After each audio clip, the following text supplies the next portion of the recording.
มกลมแล้วก็ให้กราบ3 ทีแล้วก็ต้องมีขันดอกไม้ขึ้นบูชาเดินกลับมาข้างทางสุดข้างทางนี้ก็ต้องกราบอีกแล้วก็มีขันดอกไม้ขึ้นบูชาทำอย่างนี้อยู่เป็นเวลา2 พรรษารวมเป็นปี6 เดือนเหลือจากนั้นผมก็สึกออกมาผมยังเป็นห่วงในการปฏิบัติธรรมจากนั้นมาก็มีอาจารย์อีกคนหนึ่งมาตั้งทาง40มาตั้งทางเชียงใหม่ท่านบอกว่าเฮ็ดอย่างนั้นมันผิดท่านเลยมาสอนวิธีอรหังให้ผมก็เลยรับทำตามกับท่านวิธีอรหังสัมมาอรหังเนี่ยทำมาในระหว่างนั้นผมอายุในเกณฑ์18 ปีพอดีอายุ20 ปีผมก็กลับเข้าไปบวชอีกเมื่อบวชแล้วผมก็เข้าอยู่ในศีลเลยว่าเจ้าของเคยทำกรรมฐานมาวิธีพุทเข้าโทออกว่าเจ้าของเคยตำนานทำกับครูบาอาจารย์มาทำเป็นสันเข้าเอกาคือสันเข้าเทื่อเดียวไอ้บาจะไปฉะนั้นผลการปฏิบัติธรรมะนั้นก็ทำมาอยู่อย่างนั้นเรื่อยๆมาบวชอยู่เป็นเวลา6 เดือนผมก็สึกออกมาผมยังคิดในการปฏิบัติธรรมอยู่เสมอจนกระทั่งมามีครอบครัวเมื่อมีครอบครัวแล้วผมก็ยังคิดในผลการปฏิบัติธรรมต่อมาผมได้ตำราวิธีพองยุบไปจากจังหวัดอุดรผมก็เลยไปทำวิธีพองยุบอยู่จังหวัดอุดรเนี่ยทำวิธีพองหนอยุบหนอคืออย่างที่เราทำกันนี่แหละว่าซ้ายย่างขวาย่างแล้วก็ต่อไปก็ว่าซ้ายยกหนอยกส้นหนอไปหนอลงหนอถูกหนอกดหนออย่างนี้แหละทำกันอย่างนี้เป็นเวลาอยู่8 ปีทำอย่างนี้ก็ดีอยู่อย่างเดียวกันแต่ผมยังไม่มีรถคือยังไม่มีปัญญาว่าอย่างนี้ต่อมาผมได้ยินวิธีท่านอาจารย์ปานว่าวิธีติ่งนิ่งผมได้ยินอย่างนี้ผมก็เลยไปฟังเทศกับท่านอาจารย์มหาศรีจันทร์นี่แหละฟังตั้งแต่6 โมงแรงถึง6 โมงเช้าข้อสงสัยบกพร่องอะไรผมถามเอาอย่างให้มันหมดสงสัยเลยนะท่านก็เลยสุดท้ายก็มาถ้าอยากรู้ต้องมาปฏิบัติเอาจะสอนกันเนี่ยบ่เข้าใจท่านว่าอย่างนี้เมื่อรับฟังโอวาทของท่านแล้วผมไปนึกอยู่เป็นเวลาปีนึงผมคิดอยู่คิดหาความสุขในการปฏิบัติธรรมะนี่เป็นห่วงอยู่บ่เศร้าในขณะนั้นผมคิดอยู่ผมก็เลยลงมาปฏิบัติที่สำนักวัดหลังสิทธิ์มุกดารามที่อำเภอศรีเชียงใหม่นี่เนี่ยเมื่อมาถึงแล้วท่านอาจารย์มหาศรีจันทร์ก็เลยบอกว่าปีนี้จะได้ขึ้นประจำพรรษาหลวงพ่อบางจะได้ให้หลวงพ่อวันทองมาเป็นอาจารย์ประจำอยู่ที่ตรงนี้ผมก็เลยได้รับคำแนะนำจากหลวงพ่อวันทองมาปฏิบัติธรรมะเมื่อมาปฏิบัติธรรมะอยู่ท่านให้มีกรรมฐานการขอเข้าขอออกอย่างนี้ผมก็เลยทำกับท่านว่าขอกรรมฐานเมื่อขอกรรมฐานแล้วท่านก็เลยบอกว่าให้ไปภาวนาตายอย่างนี้แหละเมื่อผมมานึกอยู่ในห้องกรรมฐานของผมแล้วผมก็ภาวนาตายนี่เราเฮ็ดมาหลายปีแล้วมันยังบ่เป็นนี่อย่างเท่านั้นผมคิดอย่างนี้ผมก็เลยมาทำจังหวะอย่างที่ท่าน หลวงพ่อบรรทองสอนให้ตีงนิ่งตีงนิ่งตีงนิ่งอย่างนี้ท่านสอนให้ยกเป็นจังหวะเมื่อมันหยุดทั้งก็ให้วันนี้เมื่อมันตีงทั้งก็บอกว่าให้มันตีงท่านทำอยู่ในขณะนั้นประมาณจากชั่วโมงนึงผมนั่นเลยคืออยากที่เว้าให้อย่างว่าตีงนิ่งก็ได้มันเป็นการบริกรรมคันถ้าหากเราเว้าอย่างซีอยู่กับเป็นการบริกรรมมันก็จะไปติดอยู่คือกับเราว่าพุทโธพุทโธอย่างซีคือเก่านั้นว่าผมคิดอย่างซีทำวันนั้นเลยบ่ได้ผลนอนตื่นนุ่งเศร้ามาเมื่อหน้ากูที่เอามาคักๆเราจำผมตื่นมาก็ทำกันโลดอีกเมื่อทำก็ทำอีกซึ่งทำเดือนหันพอดูในเกณฑ์ตี 5นี่แหละผมลุกเดินจนผมดูก็ปรากฏเป็นแสงออกมาตัวผมนี่คือแสงแดงหิ่งห้อยผมก็เลยเข้าใจธรรมะเกิดขึ้นกับเราแล้วบัดนี้ว่างั้นพอนึกไปนึกมาผมได้อ่านหนังสือปฐมสมโพธิเป็นนิดๆแล้วว่าอันไหนก็หายไปผมก็เดินจงกรมอยู่ไม่นานก็เกิดขึ้นมาอีกตื่มมันห้องเป็นแสงสว่างออกจากตัวผมนี่คล้ายคือใต้กระบองหรือคือแสงตะเกียงเจ้าพายุนี่แหละออกจากมือผมได้เอามือทั้งสองมือมาแลกันไว้ว่าโอ้แสงธรรมะนี่เป็นอย่างซีเนาะว่าซั่นผมเข้าใจว่าแม่นธรรมะอันนี้ก็ได้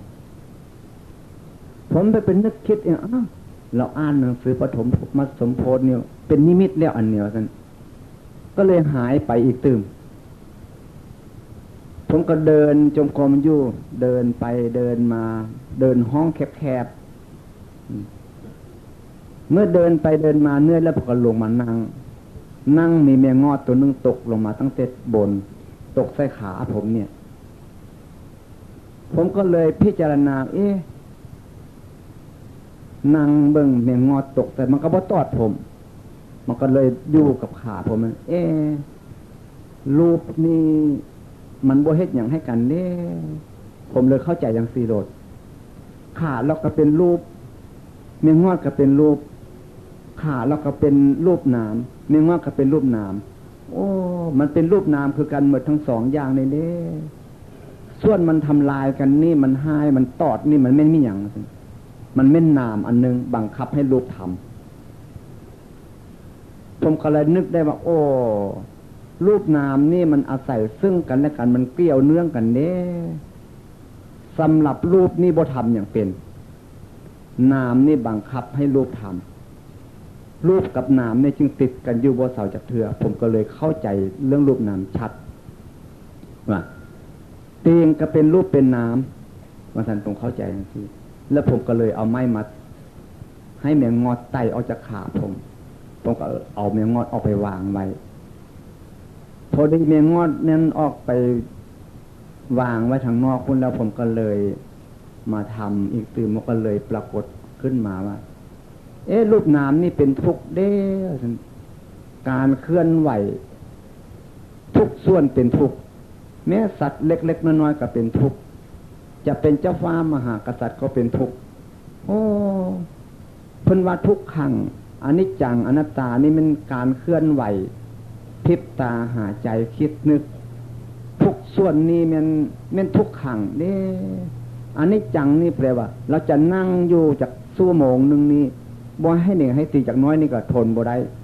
อันนี้มันเป็นอนิจจังนี่ผมเลยเข้าใจไปจังซี่ส่วนอนัตตานั่นแหละบังคับบ่ได้อย่าพริบตาเบิ่งดูอย่าหาใจเบิ่งดูอย่านึกอย่าคิดเบิ่งดูซั่นจักชั่วโมงนึงบ่ได้ผมเลยเข้าใจว่าทุกขังอนิจจังอนัตตาเกิดดับนี่ลงอยู่สภาพเดียวกันนี่เพราะมันบ่จะได้อำนาจบังคับบัญชาผู้ใดผมก็เลยคิดอย่างนี้เมื่อคิดถึงมาแค่นี้แหละน้ำตาผมเลยพังออกบ่แม่นพังมางนะครับมันไหลออกมาซื่อๆน้ำตามันไหลออกมา ผมน่าสมเพชน่าสงสารที่ผมเคยทำมาทำให้มันเสียเวลามาเป็นเวลาหลายอย่างน้ำตานี่ไหลอยู่อย่างนั้นต่อมาผมมาคิดถึงสภาพทุกข์ผมเคยเป็นคนติดบุหรี่ครับผมสูบบุหรี่นี่บ่ได้ให้ผมเสาบุหรี่นี่คือยังผมว่ากับหลวงปู่ทองมาเนี่ยให้เสาสูบบุหรี่เนี่ยให้ตายสาผมกับคิดปานนั้นคือกันผมมีบุหรี่กับไม่ขีดติดอยู่หันค้างของมันผมก็เลยว่ารู้จักทุกข์หายใจเข้ากับเป็นทุกข์หายใจออกกับเป็นทุกข์กลืนน้ำลายลงกับเป็นทุกข์บัดนี้มึงสูบบุหรี่นี่ก็จะเป็นทุกข์บ่ว่าซั่นบัดนี้ทุกข์ว่าซั่นสูบเบิ่งดูมึงสูบได้บ่ว่าซั่นผมถามผมเองเนี่ยสูบบ่ได้แล้วขันบ่อนุญาตให้สูบก็สูบบ่ได้แล้วว่าซั่นเอ้าสูบเบิ่งดูว่าซั่นสูบบ่ได้ซั่นอนุญาตกูจะอนุญาตให้มึงไปจับเอาบุหรี่ว่าซั่นเอาไปแตะไว้มือเดียวมันก็จับบ่ขึ้นเอ้าเอาขึ้นมาแม่จะเอาขึ้นบ่ได้ขันบ่อนุญาตให้สะก่อนนั่นซั่นผมก็อนุญาตให้มันเอาจับขึ้นมาบัดเดียวจับขึ้นมาทอดบุหรี่ออกจากมันซองมันทอดบ่ออกเลยมือเดียวคันให้จับเอามือเดียวนี่ก็ทอดบ่ออกจำเป็นต้องคันบ่ให้จับสองมือก็ทอดบ่ได้ผมก็อนุญาตให้เอ้าทอดออกมาเบิ่งดูซั่นเอามาจ่อใส่ปากผมเนี่ยเอาเบิ่งดูมึงเอาได้บ่ซั่นเอาบ่ได้คันบ่อนุญาตให้อ้าปากขึ้นซะก่อนว่าซั่นมันหักเป็นในตัวมันได้ครับเรานี่ผมก็อนุญาตอ้าปากเบิ่งดูซั่นอ้าปากก็เอาบุหรี่สูบยัดใส่ปากนี่บัดเนี่ยบัดนี้บุหรี่นั้นบ่มีไฟบัดเนี่ยสูบบ่ได้ธรรมดาไฟบ่ไหม้บัดนี้ก็เอ้าสูบเบิ่งดูซั่นสูบบ่ได้คันบ่เอาไฟมาใส่เอากับขีดเบิ่งดูว่าซั่นมันจับมือเดียวมาต้อยกับขีดก็บ่เป็นในมือเดียวบัดนี้คันบ่อนุญาตให้จับสองมือก็บ่ได้แล้วว่าซั่นผมก็เอาอนุญาตให้มันจับสองมือจับก็มาไข่ออกไข่จับแต่ไม่กับขี้ซื่อๆบัดเนี่ยต้อยบ่เป็นอีกตื่มบ่อนุญาตให้ก็ต้อยบ่ได้แล้วว่าซั่นต้อยเบิ่งดูว่าซั่นบัดเนี่ยต้อยเอามาจี้ใส่มือนู้นจี้ใส่มันก็สูบเขาเนี่ยนี่เป็นปัญหาที่ให้ผมสะท้อนเรื่องการเห็นทุกข์เป็นพิษเป็นภัยแก่ผมก็เลยมึงสูบเข้าไปนี่มันให้ประโยชน์แก่มึงอย่างแดมีแต่การทำลายร่างกายทั้งนั้นนำเสื้อโลกเข้ามาเหม็นสาบเหม็นข่าวมึงรู้จักบอกความพินาศจิบหายผมมาว่าให้ผมเองศาสตร์ซัวศาสตร์โง่มึงเนี่ยบักพินาศจิบหายอย่างนั้นอย่างนี้สารพัดแต่มันว่าให้ผมว่าให้ผมเองผมก็เลยตั้งแต่เมื่อนั้นมาผมเลยหยุดสูบบุหรี่เลยบ่สูบจักเพื่อเท่าเดี๋ยวนี้แหละครับเรื่องการสูบบุหรี่แต่น้ำตานั้นไหลอยู่บ่เศร้าเป็นอยู่ทั้งกันได้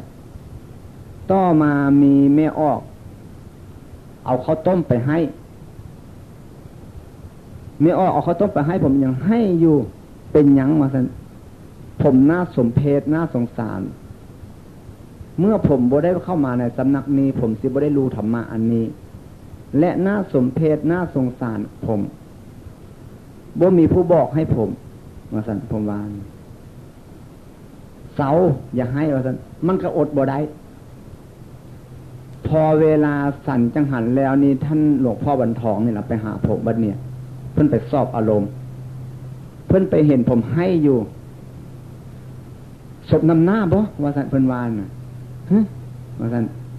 ผมนึกคิดใจในขึ้นเหมือนคนเนี่ยมาให้ยองซี่ก็ยังมาศพนำหน้าน้ำตากัน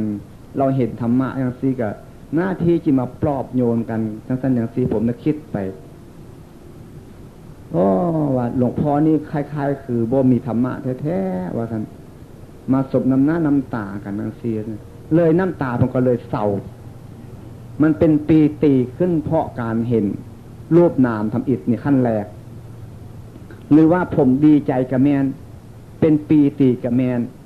ยินดีเพราะผมได้รู้นาม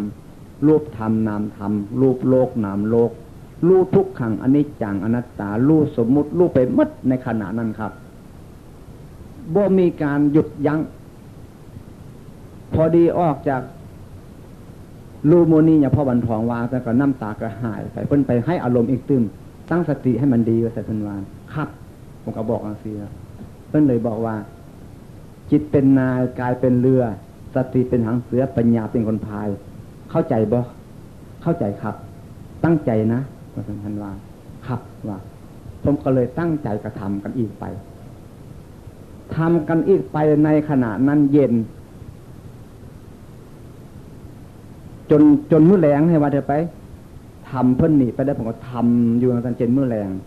ในขณะที่ในเกณฑ์ทุ่มนึงนี่แหละผมก็เลยเกิดปรากฏขึ้นอีกตื่มรู้จักการคิดการนึกนี่เป็นทุกถนัด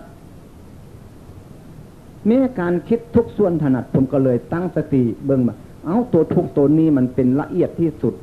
ผมเอามือผมมาแกล้งสิล่ะนี่มันหยาบนี่ว่าท่านแล้วผมขยับเข้ามาพริบตานี่มันละเอียดเข้ามา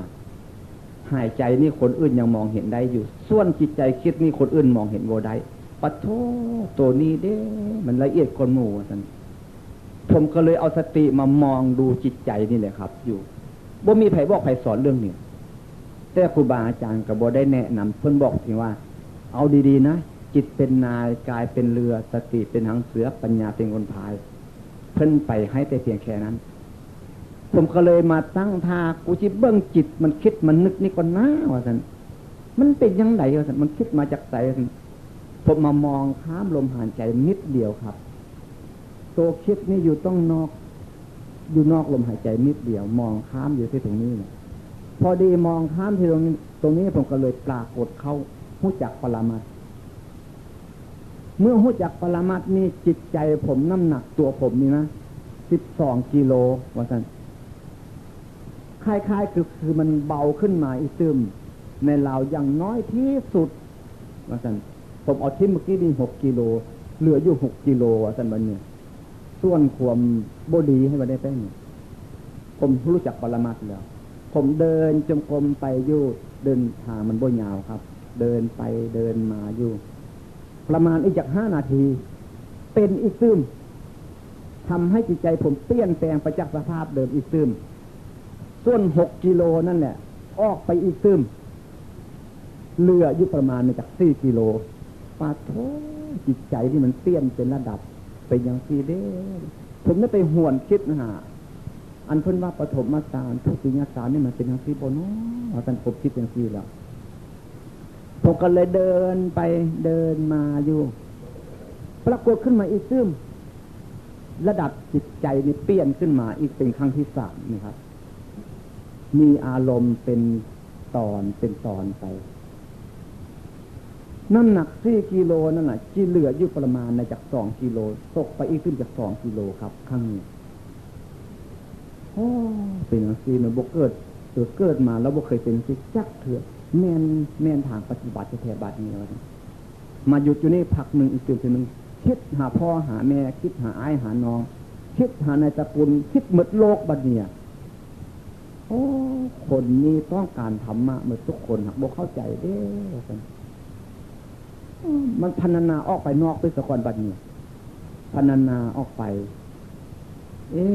มันคิดไปส่วนนอกนี่เหมือนบ่แม่นหรอว่าผมเข้าใจว่าวิปลาสมันออกไปนอกคุณว่าซั่นผมว่าอันส่วนเมื่อรู้รูปนามเมื่อละพรรณนาอยู่หันมาคิดนั่นคิดนี่เป็นวิปัสสนูอันนี้ว่าผมเลยเข้าใจอย่างนี้ต่อไปผมก็ว่าเบิ่งจิตคิดนึกตัวนี้ต่อไปอีกซึมเบิ่งไปตามภาษาบ่มีครูบาอาจารย์ที่แนะนำแต่มีอยู่เพิ่นแนะนำอยู่แต่เพิ่นหาบ่ไปหาเพราะมันเป็นเวลาที่มันใกล้กันให้ว่าจะไปผมก็เดินจมกรมอยู่เดินไปเดินมาเลยแล้วกันครับตอนนั้นมันนอนตื่นมาก็ประมาณตี4นี่แหละอย่างกันว่ายังสวยหรือที่เป็นตี3เนี่ยผมตื่นขึ้นมาทำอีกตึ้มทำอยู่ประมาณจากชั่วโมงนึงครับบัดนี้ครับปรากฏขึ้นมาอีกตึ้มเสียแล้วบัดนี้ปรากฏผมว่าโ โอ้ลักษณะนี้เป็นอย่างนั้นลักษณะนี้เป็นอย่างนั้นไล่ขึ้นมาตั้งแต่เมื่อผมรู้จักรูปนามไล่ขึ้นมาจิตใจมันเปลี่ยนขึ้นมาบัดนี้เบิ่งอยู่บัดนี้ผมเลยรู้จักว่าเรื่องวิมุตตินี่แหละครับวิมุตติว่าซั่นคือความหลุดพ้นวิมุตติเป็นเหตุเจโตวิมุตติเป็นผลเจโตวิมุตตินี่คือผลที่ได้รับเด้ว่าซั่นผมคิดอย่างซีขึ้นมาคิดอย่างที่อารมณ์ที่เกิดผ่านมานั้นก็จำมาจนเท่าทุกวันนี้อารมณ์ผมจำได้บ่หลงจักข้อเท่าทุกวันเดี๋ยวนี้ที่ผมนำมาเล่าสู่หมู่ฟังนี่วันนี้เบื้องไปหู้จักว่าอกุศลทางกายทำบาปด้วยกายนี่ว่าอกุศลตายไปแล้วเป็นหยังว่าซั่นวันนี้อกุศลทางวาจาว่าตั้งแต่ปากซื่อๆร่างกายบ่ทำตายไปแล้วบาปเป็นหยังว่าซั่นอกุศลด้วยใจคิดอิจฉาเบียดเบียนผู้อื่นซื่อๆแต่บ่ด่ากายก็บ่ทำตายไปแล้วเป็นหยังว่าซั่นผมถามตัวเองผมได้นี่มันคิดผู้เดียวมันถามผู้เดียวมันวันนี้ทั้ง3อย่างนี่แหละวันนี้อกุศลทางกาย1กายกระทำปากก็เว้าอีกตื่มเทื่อนึงใจก็ยังคิดอิจฉาริษยาเขาอยู่เทื่อนึง3อันนี้มารวมเข้ากันเนี่ยมันตายไปแล้วมันสิเป็นหยังว่าซั่นรวมเป็น4ข้อด้วยกันมาบวกกันให้มันวันนี้กุศลด้วยกายเอาแต่กายทำบุญซื่อๆส่วนวาจานั้นบ่ปากบ่เว้าทำตั้งแต่กายจะเกิดเป็นอย่างบุญอันเดียวกันวันนี้กุศลทางวาจาเว้าตั้งแต่ส่วนหมู่ทำบุญทำทานเนี่ยตายไปแล้วไปเกิดเป็นอย่างว่ากันวันนี้กุศลทางใจมีแต่ใจคิดซื่อส่วนร่างกายนี้บ่ทำปากกับบ่เว้าตายไปแล้วสิไปเกิดเป็นอย่างว่ากันคิดจังซี่วันนี้กุศลด้วยกายกระทำบุญเนี่ยทำดีเนี่ยวาจากระทำว่าซั่นใจกระทำดีทั้ง3อย่างนี้มาบวกเข้ากันแล้วตายแล้วสิไปเกิดเป็นอย่างว่าซั่นพอดีเบื้องมาเท่านี้แหละครับถ้าจิตฟ้าเนี่ยนะขาดปั๊บรถจิตใจผมเดินขึ้นรถครับจิตใจผมนี่ขาดออกจากกันแต่ว่ามันขาดกระแมนไผบ่เห็นเนาะเรื่องจิตใจขาดให้ว่าจะต้องขาดปั๊บนึงสะเดิดขึ้นรถครับผมเดินจงกรมอยู่นี่เดินไปเดินมาผมนึกคิดว่าความสุขในหลักพุทธศาสนานี้พระพุทธเจ้าสอนมา 84,000 พระธรรมขันธ์นี่รวมลงมาสู่จุดเดียวนี่เด้ผมนึกเข้าใจอย่างซีโรดแต่ผมก็เกือบพลาดอีกเทื่อนึงทิ้งอารมณ์ครับเลยมาทิ้งอารมณ์ผมที่ผมเห็นเล่ามานะเรื่องอกุศลด้วยกายด้วยวาจาด้วยใจพยุงไปสบายโพดเกินไปสบายอยู่ประมาณจากชั่วโมงนึงครับเดินไปเดินมาเบามากสุดผู้มีส่วนการที่มันหนักแน่นอยู่นำตัวคนมัดว่าซั่นผมว่ามัดไม่มีอะไรเหลือเสียแล้วบัดนี้ว่าสบายหลายมันคิดติดด้วยความสุขครับอ้าวบ่เป็นหาได้เพิ่นว่ากันถ้าว่าติดด้วยความสุขนี่มันจิลืมหลักฐานได้นี่ว่าซั่นผมคิดขึ้นมาจังซี่ขึ้นมาอีกทีผมกลับเข้ามาทวนอารมณ์ผมอีกเทื่อนึงเมื่อกลับเข้ามาทวนอารมณ์ผมแล้วผมก็นึกได้โอ้อันนี้เปรียบดังไม้มีห้องอันนึงเราเอาไม้มาพาดอะไรอย่างซี่ถ้าเราเดินไปที่ไม้ลำเดียวถ้าเราเหยียบไม้ลำเดียวพลิกแล้วตกลงแล้วก็เป็นอันถึงดินรถบัดเดียวตายบ่ได้อย่างซี่ว่ากันบัดนี้ถ้ามีไม้พาดแล้วก็มีไม้อีกตึ้มลำนึงจับให้เราเดินไปได้สบายเมื่อเราเซเราจะได้จับไม้อันนี้เป็นกำลังแรงเลยโอ้อารมณ์นี่มาช่วยให้เป็นกำลังแรงบ่ให้เราลืมตัวนี่แม่นอารมณ์นี่เด้ลักษณะความเป็นอย่างซี่ผมจึงเชื่อแน่ว่าคำสอนของพระเจ้านี่มีเท่านี้เนาะว่าซั่นนี่มันเป็นอย่างซี่ประวัติผมปฏิบัติธรรมะมาที่เล่าให้ฟังเพียงย่อๆต่อจากนั้นมาผมก็เลยปฏิบัติมาอย่างซี่อยู่มาแล้วกับมื้อปีนั้นเป็น82 หนคันถ้าเป็นมื้อ14ของพวกเรากับมื้อ14ของเมืองลาวนั้นน่ะมันบ่ถูกกันพระอาจารย์ปานก็เลยมาตกมื้อ15ของพวกเฮาที่มา มาเพิ่นก็เลยมาถามผมเอาผมไปถามเพิ่นสอบนักปฏิบัตินำกันนี้เพิ่นสอบทีละคนละคนครับบ่คือพวกเราให้ไปหาทีละคนบ่ได้ไปพร้อมกันมีนักปฏิบัติพระจำนวน23องค์23รูปให้ว่าได้ไปแล้วก็มีโยมผู้หญิงผู้ชายก็มี5คนปฏิบัติด้วยกันหมู่นั้นไปหมดแล้วบัดนี้ก็เป็นตกเพียนผมไปมื้อนั้นแดดผมเป็นสารบาดไปเมื่อยไปฮอดเพิ่นก็ถามเป็นจังได๋ว่าซั่นเพิ่นถามเมื่อยครับว่าก็ของคนเมื่อยมันก็รู้จักสิว่าโนเมื่อยไผสิบ่รู้จักหมู่เพิ่นก็สิรู้จักทุกคนว่าเมื่อยคันทำงานเมื่อยแม่นบ่ก็รู้จักผมก็เลยตอบว่าเมื่อยครับว่ารู้จักบ่เมื่อยซั่นรู้จักครับว่าผมก็ตอบจังซี่ตอบซื่อๆให้ว่าได้ไปอันนี้เพิ่นก็เลยว่านั่งอยู่ให้มีสติบ่ซั่นมีครับว่าสติอยู่ไสซั่นอยู่กับผมนี่แล้วครับว่าเพิ่นก็เลยบอกว่ากลับเข้าห้องกรรมฐานอีกคืนไปว่าซั่นเพิ่นบอกปะโถว่าอาจารย์นี่สิมาแก้ปัญหาถามปัญหากูแล้วเด้บัดนี้ว่าซั่นผมก็เลยย่างเดินจงกรมมาโอ้ยมื้อใดเด้กูสิได้แก้ปัญหาท่านอาจารย์นี่เนาะท่านผมคิดจังซี่อยู่เอาละบ่เป็นมื้อนึงกับวันนึงล่ะเพิ่นสิมาสอบอารมณ์กูนี่ว่าซั่นผมใจกล้าหาญอยู่ซั่นครับเรื่องอารมณ์เนี่ยกล้าอยู่วันนี้ก็ตกลงมามื้อหน้ามาเพิ่นก็มาอีกตึมแล้วครับมาสอบอารมณ์บ่เป็นมื้อหน้าบ่แม่นติดกันเด้ครับระยะห่างกัน2มื้อเพิ่นมาก็เลยเอานักปฏิบัติจำนวน23คนไปสอบก่อนผู้ชายผู้หญิงอันที่ปฏิบัติจำนวนกันไปสอบก่อนเมื่อทุกคนแล้วก็ผมเป็นคนสุดท้ายอีกตึมบัดเนี่ยเห็นว่า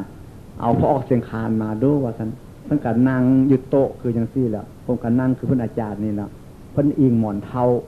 มีหมอนเท้าใหญ่คือหมอนเท้าเขาเจ้ามาถวายเขานี่นั่งอิงอยู่เพิ่นก็ถามผมไปฮอดนะเป็นยังไงพอออกเสียงคานนะซั่นบ่เป็นหยังครับว่าซั่นว่าซั่นเพิ่นว่าเพิ่นตะคอก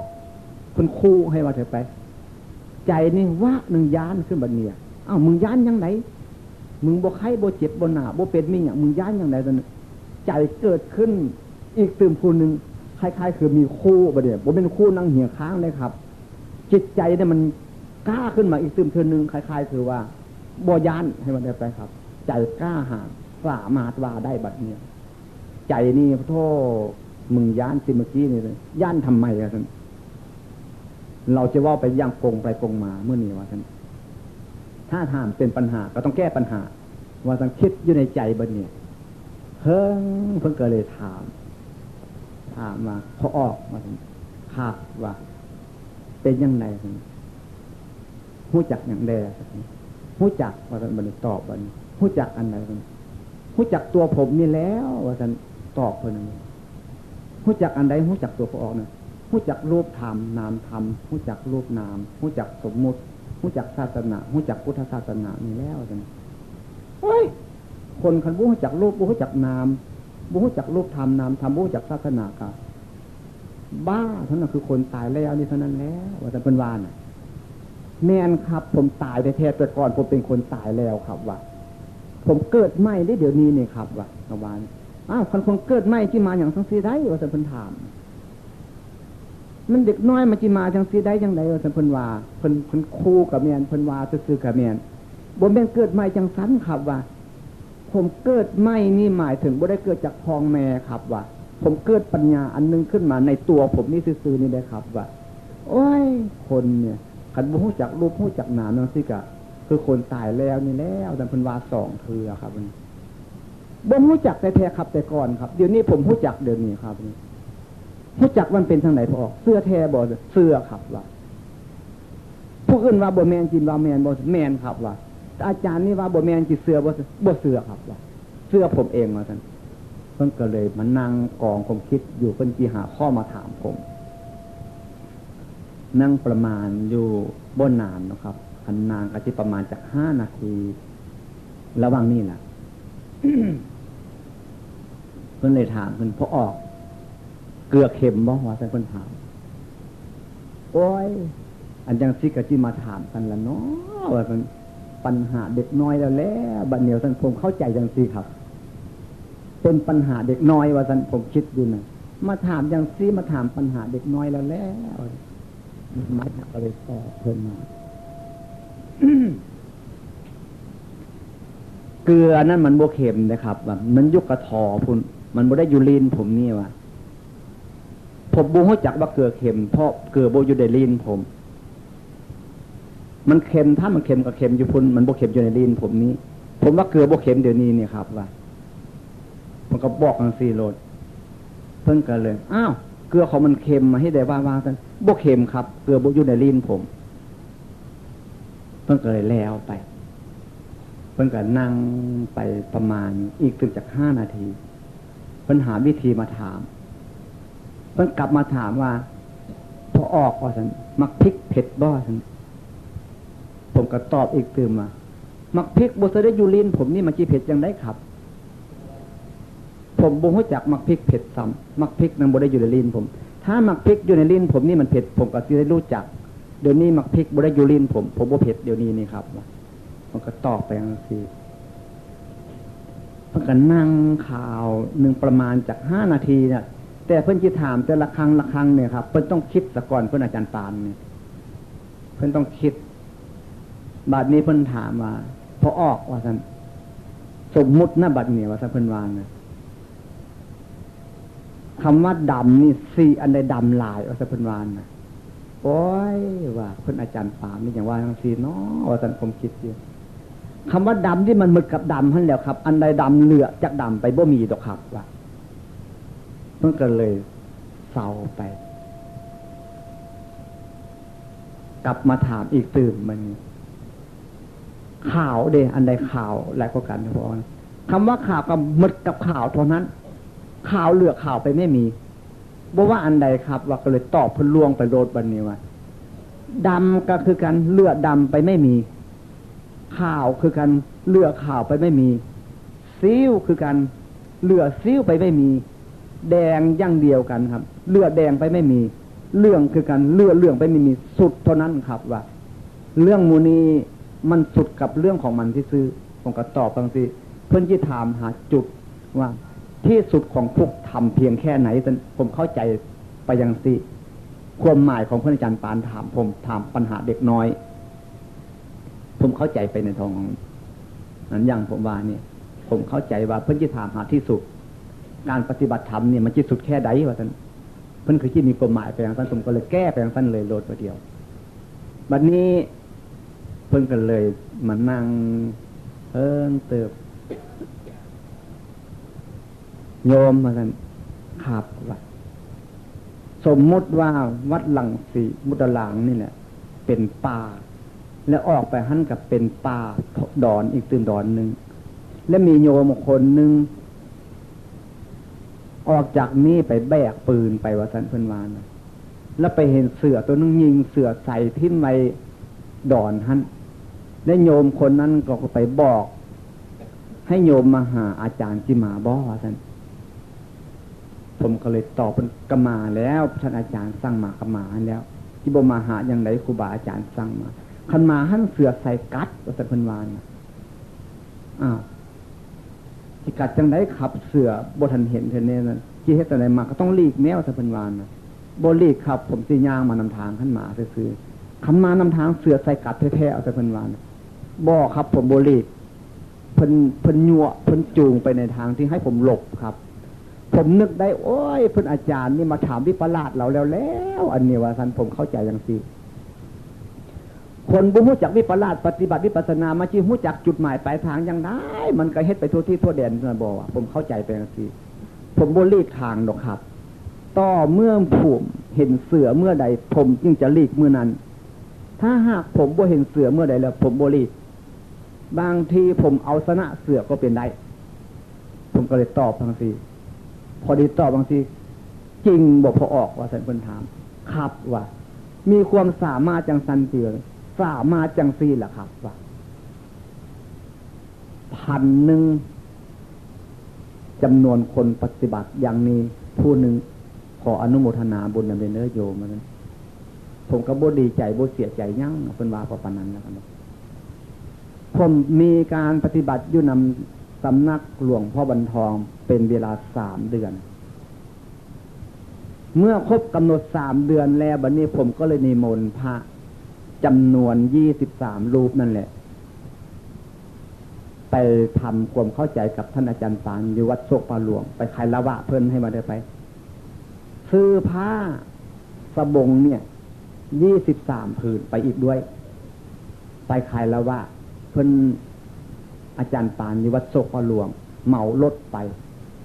เหมาเหือไปก่อนบ่แม่นเหมารถเทือเหมาเหือข้ามฟากไปพอดีขึ้นตกเวียงจันทน์แล้วก็เหมารถไปรถขึ้นไปเข้าไปหาสำนักอาจารย์ปานเนี่ยอยู่วัดโศกปาหลวงไปทำความเข้าใจกับเพิ่นไปคายละวะเพิ่นเมื่อกลับมาถึงวัดลังสีมุกดารามก็เอาผ้าจำนวน23 ผืนนี้ไปถวายทุกองค์ไปคายละวะเพิ่นหมดทุกองค์ผมก็ขึ้นมาบัดนี้ขึ้นมาถึงบ้านผมก็เลยมาแวะบ้านโบโฮมหั่นปกติบ้านผมวันพระผู้เฒ่าผู้แก่ต้องไปจำศีลมื้อนั้นมาฮอดก็เป็นวันพระผู้เฒ่าผู้แก่ไปจำศีลอยู่หั่นจำศีลนั้นผมก็เลยไปนอนนำข้าเจ้าโบขึ้นมาถึงเสียงคานนอนหั่นก็เลยมันก็ถามไปพอเฒ่าเสิร์ชนี่น่ะเป็นจังได๋น่ะเคยว่าซั่นเราว่าเสียงให้พวกเราบ้าแม่นแล้วลุงว่าบัดนี้ค่อยตัดสินใจว่าแม่นแล้วได้ว่าซั่นแม่นแท้ๆบ่ว่าซั่นแม่นว่าก็เลยมาสอนจังหวะให้ข้าเจ้ามื้อนั้นน่ะเดินจงกรมเฮ็ดจังหวะกันอยู่หั่นล่ะมื้อนั้นพอได้ตื่นรุ่งเช้านี่สิเว้าธรรมะบัดนี้ว่าซั่นก็เลยมาว่าพ่อแม่พี่น้องพวกเราเนี่ยพากันมาจำศีลอยู่วัดเนี่ยมาสักโบกมากกันจุกๆจิกๆมีแต่กองคำมากแล้วก็บุหรี่ผู้ชายอยู่กองอยู่ข้างนั้นมีแต่กองขี้บุหรี่มาจำศีลมาเอาบุญจังซี่แม่บุญเส้นคนเดียวนึงก็บ่ได้ดอกว่าสิผมว่านะเครียดทึบทับขึ้นมาโลดขับคนโอ้ว่าซั่นมาดูทูกดูมิ้นดูแขนอย่างนั้นสิเขาเจ้าสร้างเว้าแต่ผู้ฮักก็ยังมีอยู่เนี่ยประวัติอันนี้เรื่องความจริงนี่แม้เฮาไปบอกโกงๆนี่ปะโตมันเครียดแท้ๆเลยครับเรื่องสูบบุหรี่เนี่ยเป็นเหตุแท้ๆแค่มากนี่เป็นเหตุเป็นทุกข์เป็นภัยแท้ๆผมก็เลยเด็ดขาดก็เลยพยายามบัดนี้สิหาวิธีตั้งสำนักแต่เลยจิบ่เว้าเรื่องตั้งสำนักเนี่ยเพราะว่าคันถ้าจิเว้าเรื่องตั้งสำนักนี่มันกินนานเลยสิบ่เว้ามื้อนี้พยายามอยากพูดธรรมะนี่แหละครับพยายามสอนธรรมะอยู่ตั้งสำนักน้อยๆขึ้นสอนอยู่เป็นเวลา2 ปีกับ8 เดือนกับไม่ออกสอนอยู่นั่นน่ะไปเป็นโยมสอนเว้าธรรมะบ้านนั้นบ้านนี้แล้วสำนักเจ้าของก็เปิดแล้วบ่ได้เว้าได้วิธีการเปิดสำนักเนี่ยเพราะมันสิยาวคันถ้าเว้าไปล่ะเปิดสำนักแล้วก็สอนเดือนเป็นเวลา2 ปี 8 เดือนมีคนเข้าใจธรรมะนำผมนั่นคือพี่อ้ายเคยผมผู้นึงพี่เอื้อยผมผู้นึงแล้วก็หมู่เพื่อนก็มีประมาณจาก 4-5 คนเข้าใจธรรมะอยู่มากับมาว่ากับลูกเลยบัดนี้บ้าว่าการประกาศธรรมะนี่เป็นโยมนี่มันบกพร่องผวงแล้วได้ไปแต่เพียงแค่มอคันพระกูบวชนี่เราคือจะได้ไปประกาศธรรมะนี่คือจิตสนุกแท้ๆว่าหลักพุทธศาสนานี่คือจิตเจริญขึ้นคนทุกคนต้องการความสุขในหลักพุทธศาสนานี่แม่มดทั้งโลกว่าซั่นผมคิดจังซี่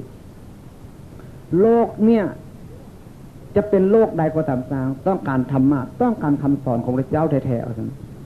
ก็เลยมาขอผู้ไม่ออกนี่เนี่ยขอ2 เทื่อ 3 เทื่อแล้วบ่ปากให้ดอกก็บ่ว่าบ่ให้ดอกก็บ่ว่าก็เลยเรียกลูกมาลูกผมมี2 คนมาถามลูกก็เลยตอบว่ายกขันอยากบวชก็บวชบ่พอท่านเขาจะว่าเจ้าของก็ภูมิใจโดดประเดียวพอที่ลูกให้อภัยมันได้ผู้ไม่ออกก็เลยว่าก็เอาใจแล้วว่าซั่นคันว่าซั่นแล้วก็บัดนี้ก็เลยตกลงตัดสินใจว่าสิบวชออกมาประกาศธรรมะเราก็เลยบอกว่าคันจิตไปแท้ๆกับไปละครพนมสกรว่าซั่นแล้วว่าผู้ไม่ออกนี่ว่าไปก็ไปว่าไปกับมาไปละครพนมเนี่ยไปแล้วก็โง่ขึ้นมาฮอดอุดร ไปฮอดนครพนมพุ่นก่อนได้ครับผมว่าเนี่ยโง่คืนมาทางอุดรเนี่ยมากันมาซื้อของอุดรนั่นมานอนขอนแก่นนี่บัดเนี่ยมานอนขอนแก่นนะครับนอนขอนแก่นนี่คือมัน2 คืนนี่แหละครับเราบ่อยากเมื่อเถื่อพาเราเล่นอยู่นี่แหละพาเราย่างไปย่างมาขึ้นรถคันนั้นคันนี้พาเราเที่ยวไปเมืองขอนแก่นเนี่ยให้เรารู้จักก็เลยไปฮอดเชียงคานกลับคืนบ้านไปฮอดเชียงคานเนี่ยก็บอกให้เราเจ้าไปบ้านไปบอกพี่บอกน้องไปข้อจีนอนบ้านเชียงคานที่เราว่ากันเราก็กลับคืนไปบอกพี่บอกน้องเราอย่างพ่อก็นอนเชียงคานเลยบ่ไปนอนบ้านเจ้าของบ้านเนี่ยก็เลยขอนอนวัดนำเพื่อนหลวงพ่อเจ้าคณะอำเภอเชียงคานนี่แหละนอนหั่นนอนตื่นนู่เศร้ามาเนี่ยเจ้าของจีบวชอยู่แล้วบวชให้ผมสักเถอะครับว่าสินอนตื่นมาก็ถามบวชนะสิบวชบ่มีอาจารย์สวดมีอาจารย์สวดผู้เดียวอาจารย์ซุนเนี่ยคันนั่งจีบวชก็ไปมนเอาเพิ่นอาจารย์ซุนมาที่ว่ากันก็เลยไปมนเอาเพิ่นอาจารย์ซุนนี่มาเป็นพระอาจารย์สวดให้ อาจารย์ซุนนี่ก็เลยมาพระนั่งหัตถบาทผมนั้นบ่มากครับมีเพียง4 รูป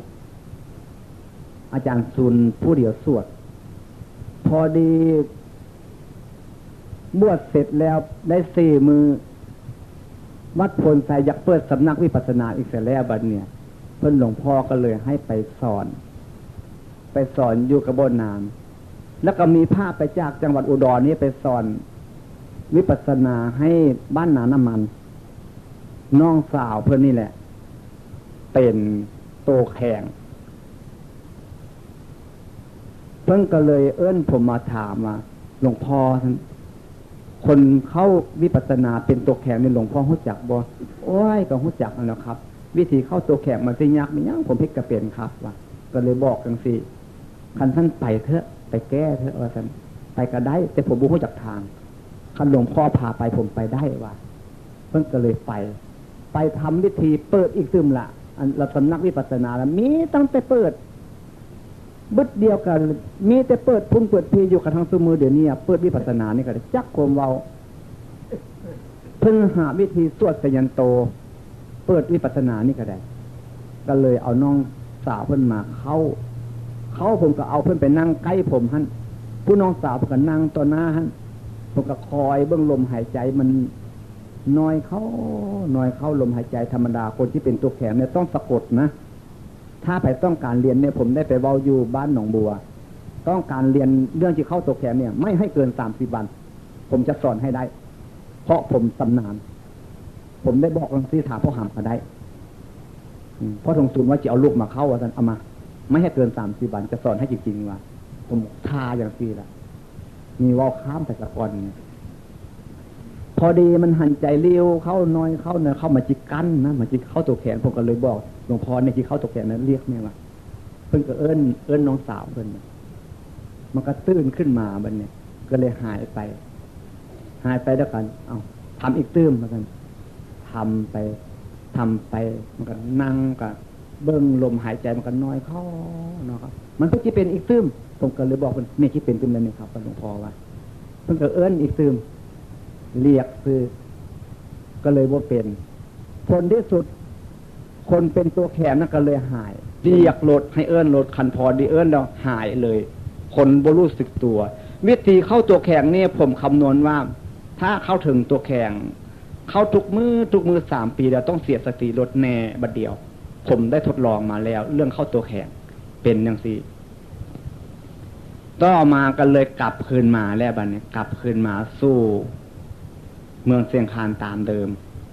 มาจำพรรษานำเพื่อนหลวงพ่อเจ้าคณะอำเภอเชียงคานใน2 พรรษาจำพรรษาอยู่หั่นก็เลยบัดนี้ก็มาเว้าธรรมะแล้วก็มาเว้าธรรมะบ้านบุงโฮมนี่แหละมาเว้าธรรมะบ้านบุงโฮมนี่เล็กๆน้อยๆพรรษาที่2มันก็เลยมาจำพรรษาอยู่บ้านตักแดดกลับขึ้นไปเว้าธรรมะบ้านบุงโฮมบัดนี้พอดีเว้าธรรมะความจริงนี่เจ้าคณะตำบลบ้านบุงโฮมเนี่ยแต่พออยู่บ้านผาแบนเพิ่นน่ะบ่พอใจแท้ๆบัดนี้เพิ่นเครียดหลาย ผมเอาธรรมะความจริงเนี่ยเสาอย่าพออย่าสู้เว้าจังซั่นมันจิขาดความเริ่มใส่ของคนว่าซั่นเพิ่นว่านะเว้ามันจังซี่มันหมดศรัทธาความเชื่อมันเป็นการทำลายคำสอนของพระพุทธเจ้าว่าซั่นเพิ่นห้ามเนี่ยเพิ่นผู้ใหญ่เพิ่นมีอำนาจโยมที่ฮู้จักธรรมะนำผมหั่นประมาณจาก10กว่าคนครับไปฟังนั้นข้าเจ้าก็เลยหมดศรัทธาหมดศรัทธาจากหลวงพ่อได้บ่มีหมดศรัทธาจากผมครับหมดศรัทธากับหลวงพ่อที่เว้าอย่างนั้นเพิ่นเป็นเจ้าคณะตำบลเป็นพระผู้หลักผู้ใหญ่มาห้ามผมข้าเจ้ากำลังจุใจการเว้าแต่ผมเทศบ่เป็นดอก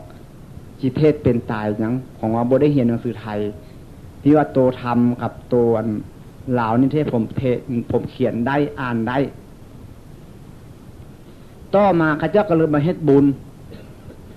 ญมหาชาติเนี่ยเพิ่นเลยเป็นนางอยู่ก้องกบหมักม่วงเป็นนิมนต์เพิ่นมาไมคอนตกมาเทมันตกใส่หัวเพิ่นนี่แล้วเลยแตกหัวเพิ่นไทบ้านดวงผมเนี่ยหาว่าผมมีฤทธิ์มีเดชแล้วบัดเนี่ยว่าโอ้ยหลวงพ่อนี่มีฤทธิ์มีเดชโอ้มีบุญหลายว่าซั่นเบิ่งดูอย่าพอว่าซั่นเจ้าคณะตำบลนั้นด่าเพิ่นเมื่อเพิ่นเว้าธรรมะให้เฮาฟังหั่นน่ะคนตั้งหลายคนด่าเพิ่นประณามเพิ่นบาปอันนั้นล่ะบ่ตกใส่หัวเพิ่นหมู่อยู่หั่นตั้งหลายคนยังบ่ตกใส่หัวเพิ่นว่าซั่น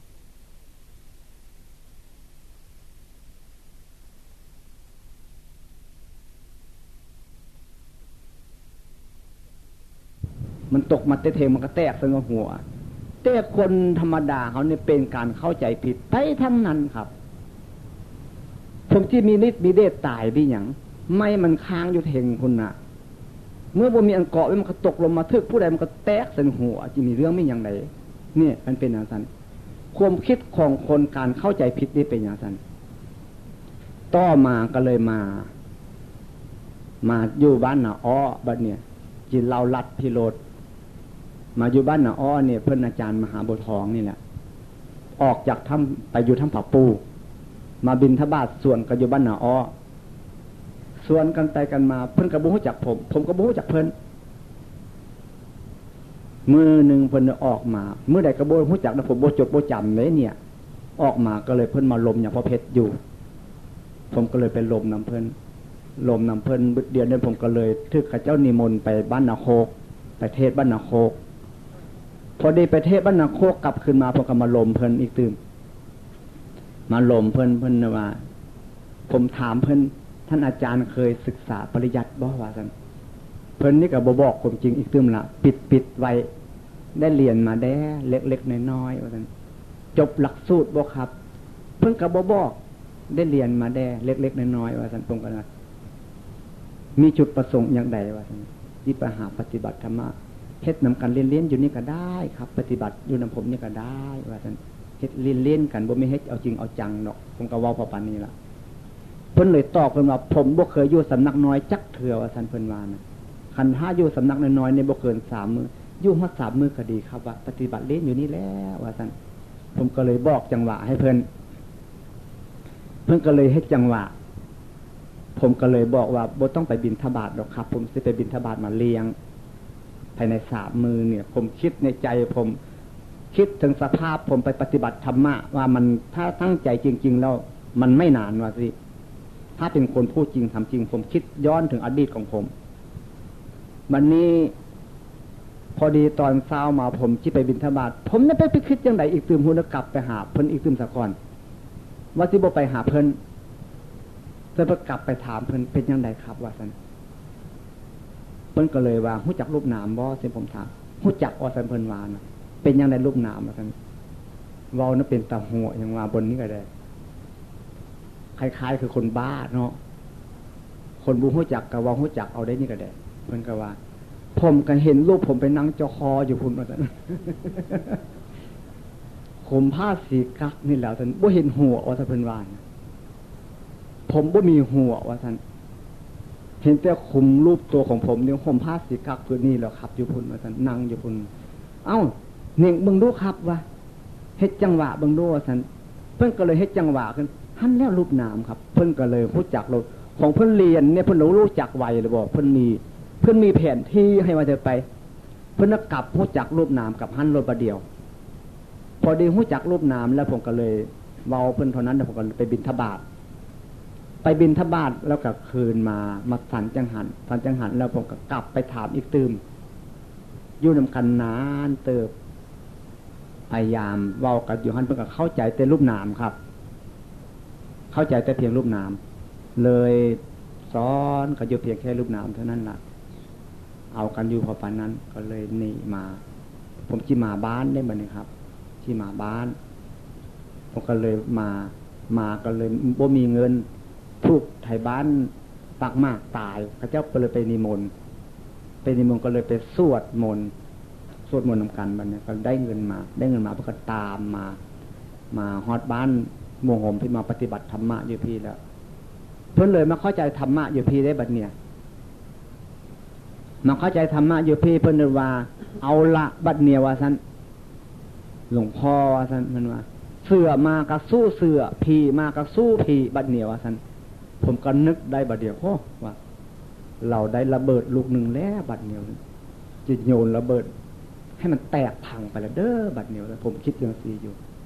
นี่ผมเล่าประวัติอันนี้มาเล่าประวัติเรื่องนี้เป็นเศร้าๆมาซะก่อนมันนี่จะย้อนไปหาถึงเรื่องอาจารย์บัดเนี่ยจะย้อนกลับหลังมันนี่มาเว้าเรื่องประวัติเรื่องอาจารย์มหาเพียงแค่นี้ไว้ซะก่อนเมื่อผมอยู่นำเจ้าคณะอำเภอเชียงคานเนี่ยปรากฏพระผู้ใหญ่เกลียดผมที่สุดผมเว้าธรรมะ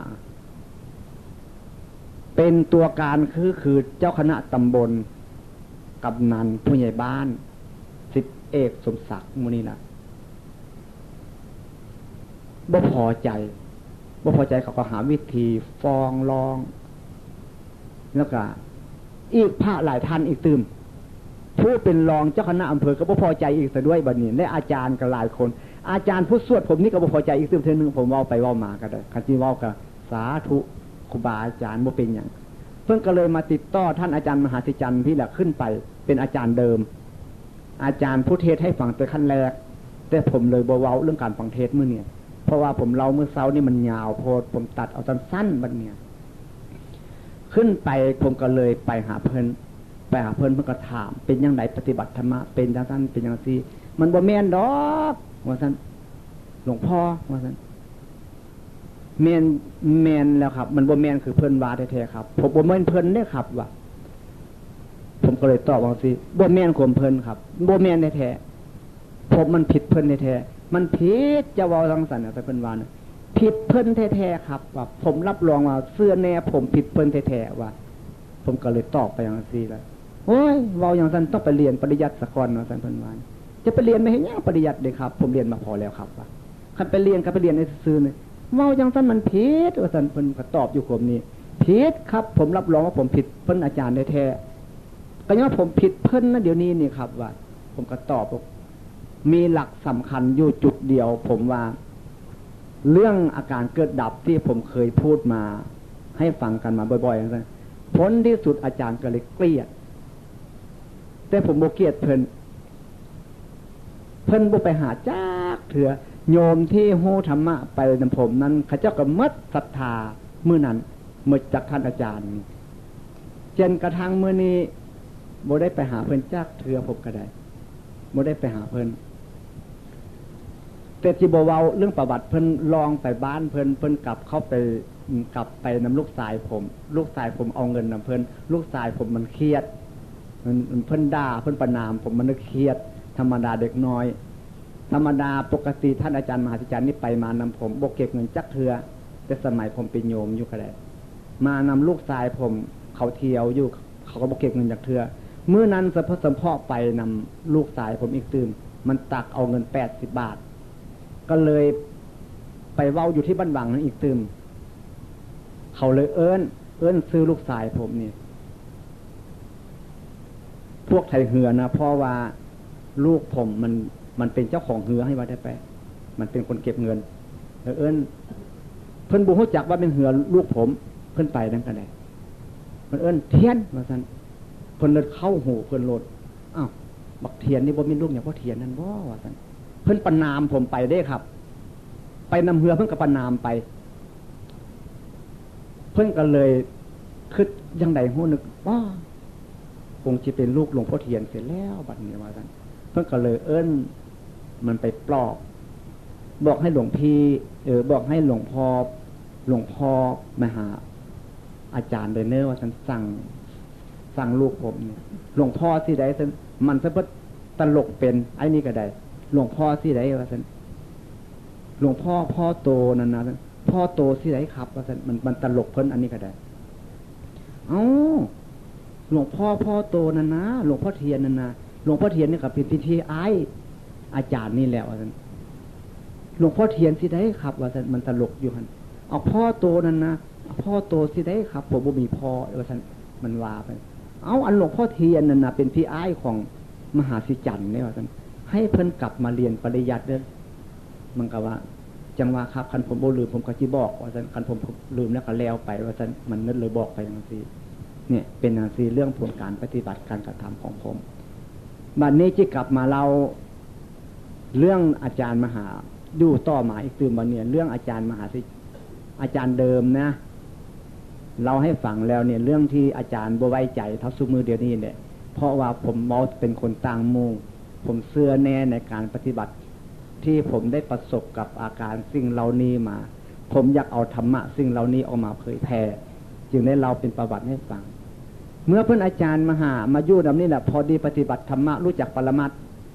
เล็กๆน้อยๆแล้วเพิ่นก็ว่าอย่างนั้นแล้วปะโทบัดนี้ก็ต้องเอาไปเทศในบ้านบัดเนี่ยบึดนึงเอาไปเทศเฮือนนั้นบึดนึงเอาไปเทศเฮือนนี้เทศกันอยู่เรื่อยๆบัดเดียวผมมีพี่น้องอยู่ในบ้านบุหมฉะนั้นเพื่อนอาจารย์มหานี่เลยเป็นคุยตู้บ่มีการได้ปฏิบัติธรรมะอย่างเข้มแข็งปฏิบัติธรรมะแล้วก็คงหัวจิตเร่งๆเข้ามาจำเป็นต้องอยากเอาไปเทศผมก็จะอยากให้มีผู้ฟื้นฟูซอยเพราะผมบ่มีปริยัติ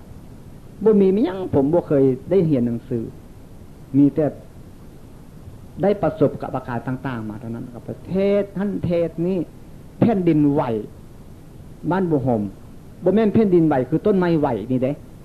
คนเกิดคึกคักขึ้นเจ้านายเขาก็สั่งเพิ่นแด่สั่งผมแด่ไปกวดใบสุทธิอย่างที่เพิ่นเล่าให้หมู่ไม่ออกฟังนั่นแหละร้อยให้ครูบาอาจารย์ฟังนั่นแหละเป็นอย่างนั้นมาต่อมาก็มีหมู่คุณคำพันธ์นี่เขาไปอยู่นำ